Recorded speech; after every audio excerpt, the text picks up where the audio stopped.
Illustration 7. You are given with the balance sheet of Galaxy Limited Goregaon as on 31st March 2023. 31st March 2023 का balance sheet दिया है liabilities और asset. यहाँ पे 2022 last year का column है और 2023 करंट ईयर का कॉलम है। देखो अभी यहाँ पे कुछ लाइबिलिटीज़ है, कुछ एसेट्स है। अभी आपको पता चल गया क्योंकि अभी तक हमने 6 प्रॉब्लम सॉल्व किए हैं।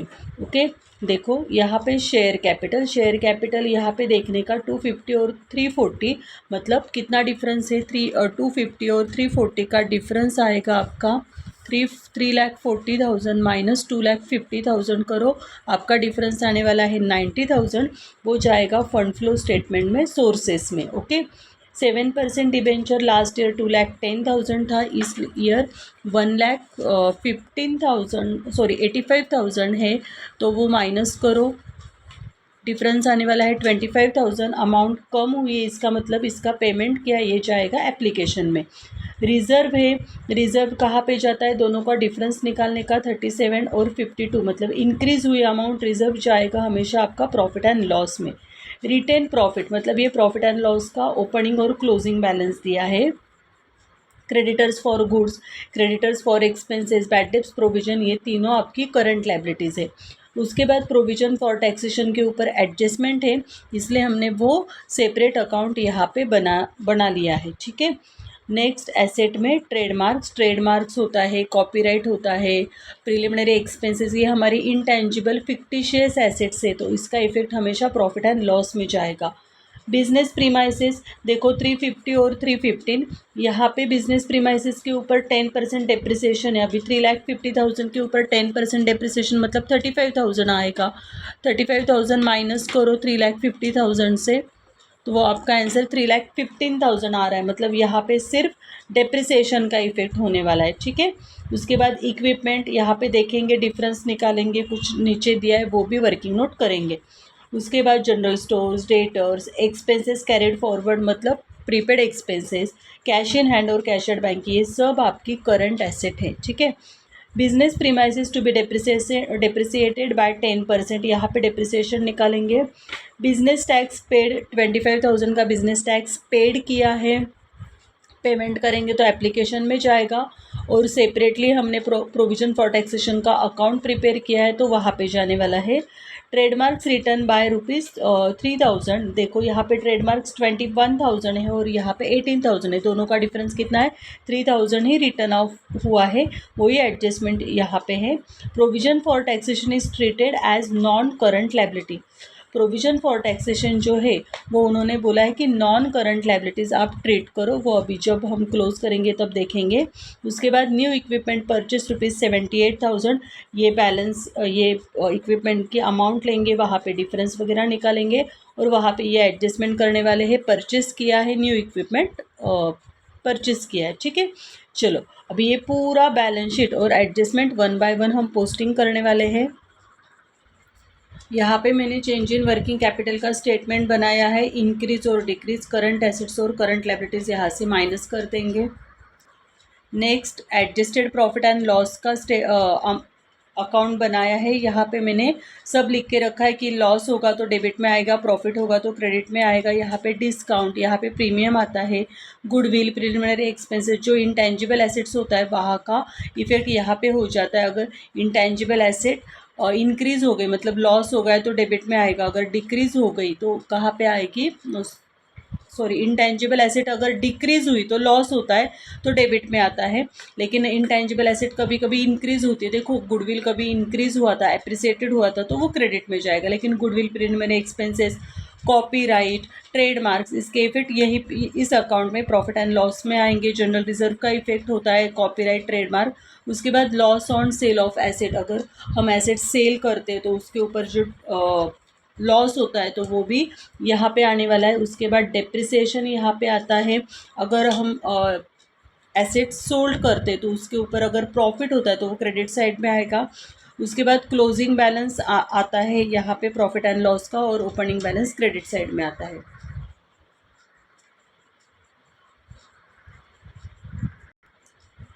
फंड फ्लो स्टेटमेंट बनाया है यहाँ पे डेबिट और क्रेडिट। यहाँ पे है सोर्सेस और ये एप्लीकेशन। सोर्सेस मतलब रिसिप्ट, एप्लीकेशन मतलब पेमेंट। उसके बाद अगर लाइबिलिटीज़ इंक्रीज होती है तो डेबिट में इफेक्ट होता है, लाइबिलिटीज़ डिक्रीज होती है तो क्रेडिट साइड में इफेक्ट जाएगा। उसके बाद अगर एसेट डिक्रीज होती है मतलब हमारे पास सोल्ड आउट करते तो अमाउंट आती है इसलिए डेबिट में आएगा। और अगर एसेट हम परचेस करते हैं, इंक्रीज होती है, परचेस करेंगे तो पेमेंट करना पड़ेगा ना एप्लीकेशन में, तो ये एप्लीकेशन में जाएगा। उसके बाद provision for taxation, propose dividend, इसका सेम इफेक्ट होता है, सेम अकाउंट ट्रीटमेंट होती है।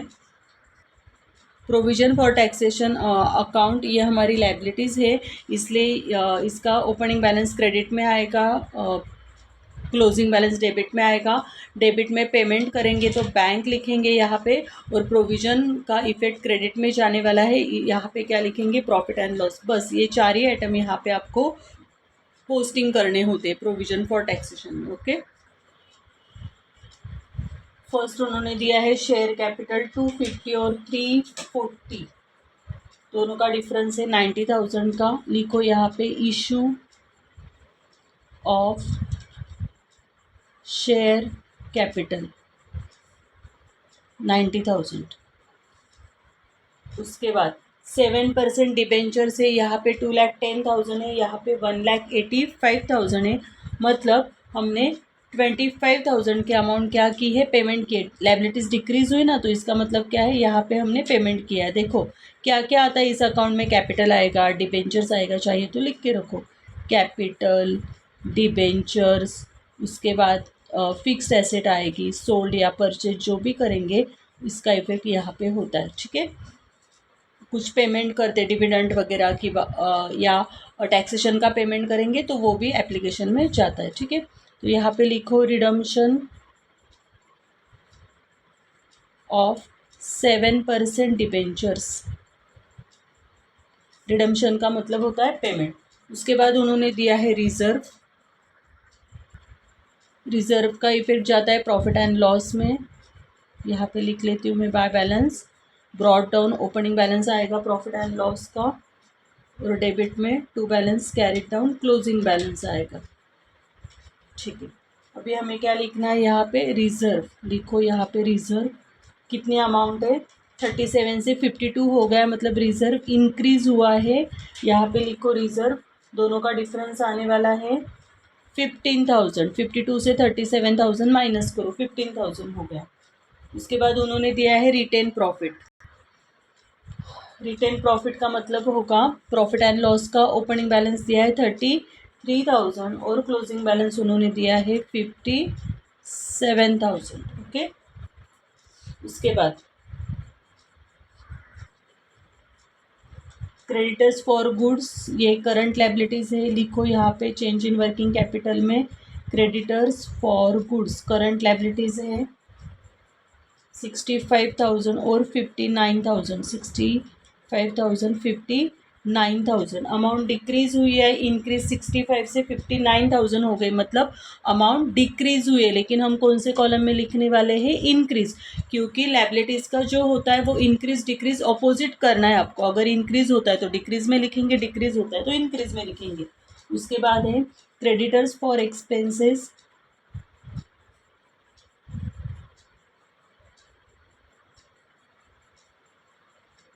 28 एंड 32,000, 28,000, 32,000। ओके, देखो अमाउंट क्या हुई है, यहाँ पे इंक्रीज हुई है, लेकिन हम कौन से कॉलम में लिखने वाले हैं, डिक्रीज कॉलम में लिखेंगे हम 4,000।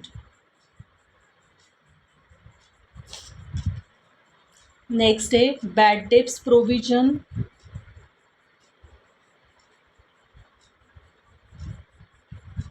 बैड डेब्ट्स प्रोविजन की अमाउंट है 42,000, 30,000, 42,000, 30,000। क्या हुई है अमाउंट, यहाँ पे डिक्रीज हुई है, लेकिन कौन से कॉलम में लिखने वाले हैं हम, 12,000 इंक्रीज कॉलम में। उसके बाद है provision for taxation.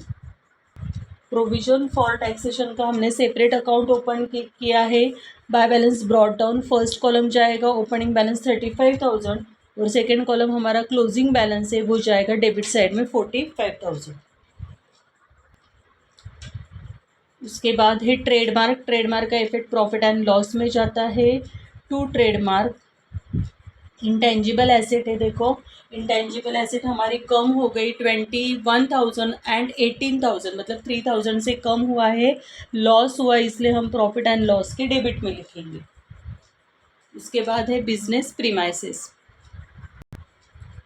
Business premises की वर्किंग नोट बनाएंगे।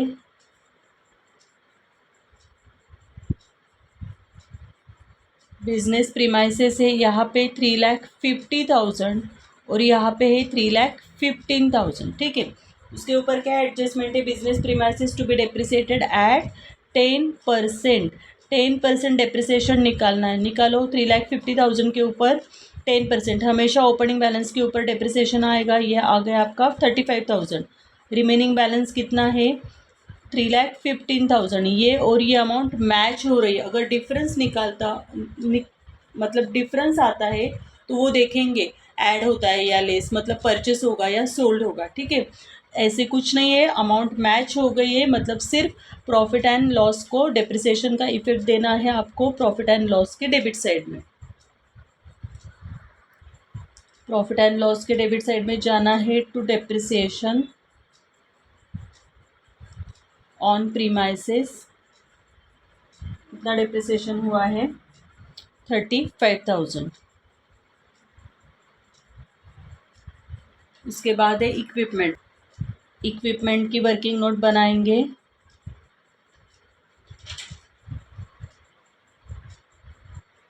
$64,000, 1,42,000, ठीक है।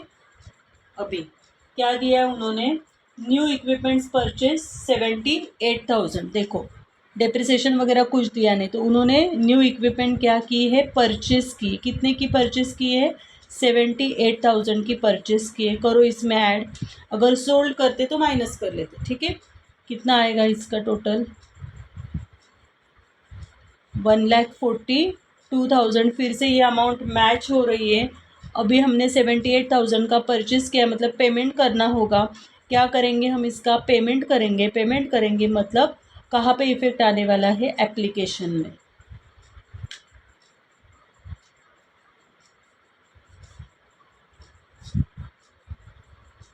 और कुछ अमाउंट में डिफरेंस होता तो वो डेप्रिसिएशन सोल्ड, ऐसे हम वर्किंग करते। फंड फ्लो स्टेटमेंट में आपको लिखना है परचेस ऑफ इक्विपमेंट 78,000, ठीक है।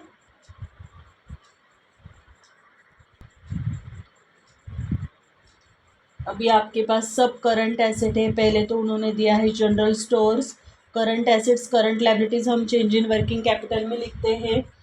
जनरल स्टोर से 67,000 और 71,000, 67,000, 71,000, 4,000 से इंक्रीज हुआ है, इंक्रीज में लिखो। एसेट इंक्रीज तो इंक्रीज में, डिक्रीज तो डिक्रीज में, लेकिन लायबिलिटीज इंक्रीज है तो डिक्रीज में लिखेंगे, डिक्रीज है तो इंक्रीज में लिखेंगे। उसके बाद है debtors for goods. Debtors for goods 92,000, 1,23,000। Amount increase हुई है, दोनों का डिफरेंस निकालो। डिफरेंस आने वाला है आपका 31,000। उसके बाद है एक्सपेंसेस कैरिड फॉरवर्ड, मतलब प्रीपेड एक्सपेंसेस, ये भी हमारी करंट एसेट है। 19,000, 12,000। अमाउंट डिक्रीज हुए, कितने से डिक्रीज हुए, 7,000 से। उसके बाद है कैश इन हैंड,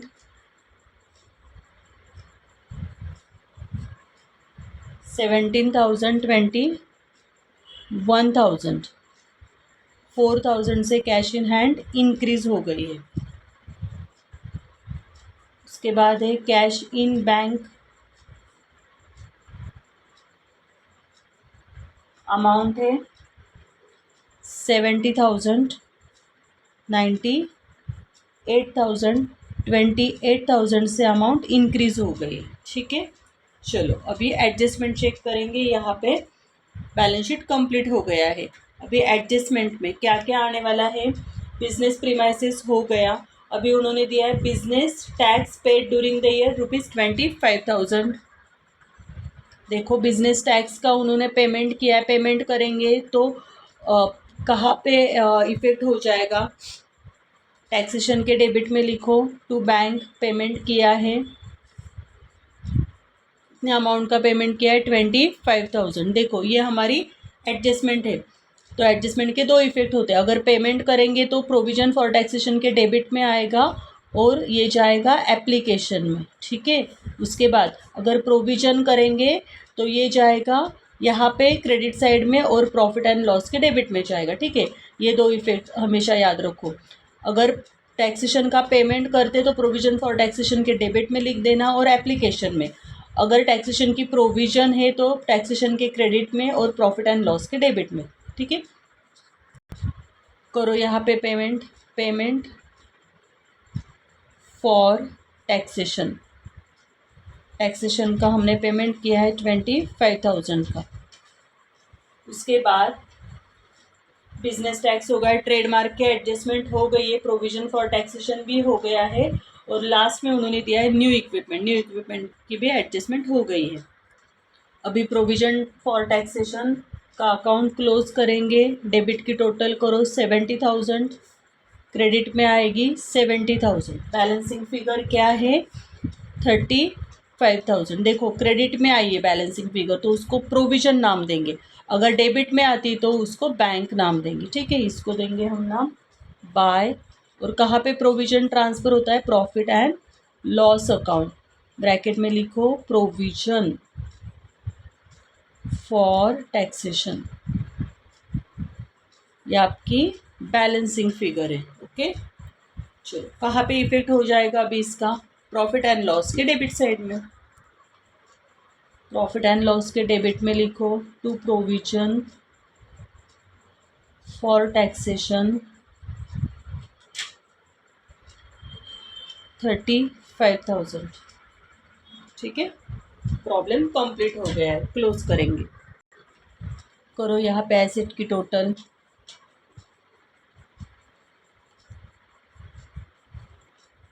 ये टोटल आ रही है आपकी 2,65,000। सेकेंड कॉलम की टोटल आ रही 3,25,000। अभी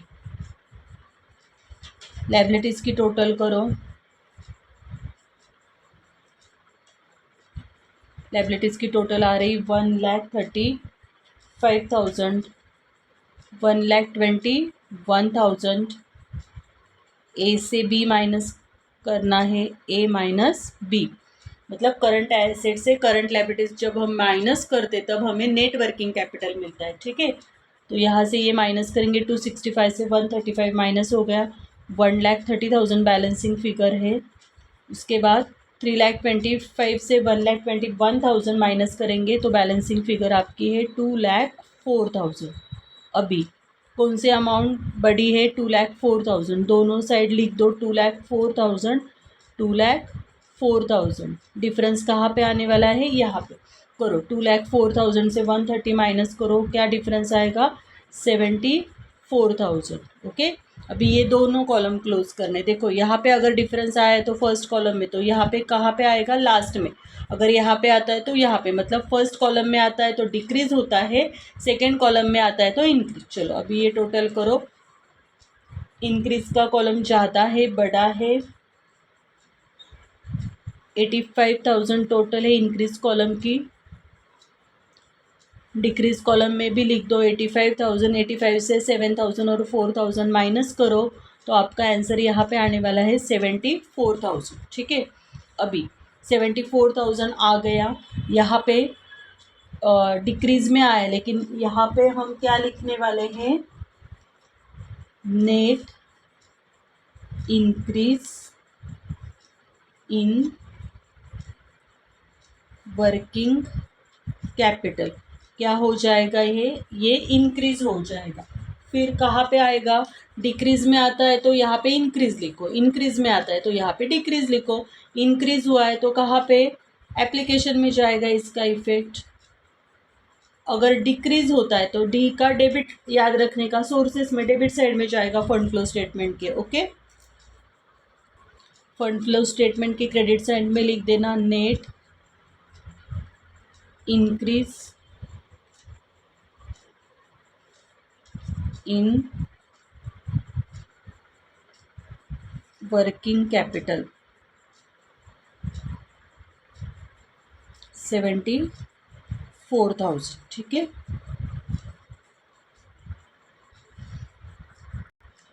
profit and loss account close करना है। डेबिट साइड ज़्यादा है, इसकी टोटल आ रही है आपकी 1,45,000। क्रेडिट में लिख दो 1,45,000।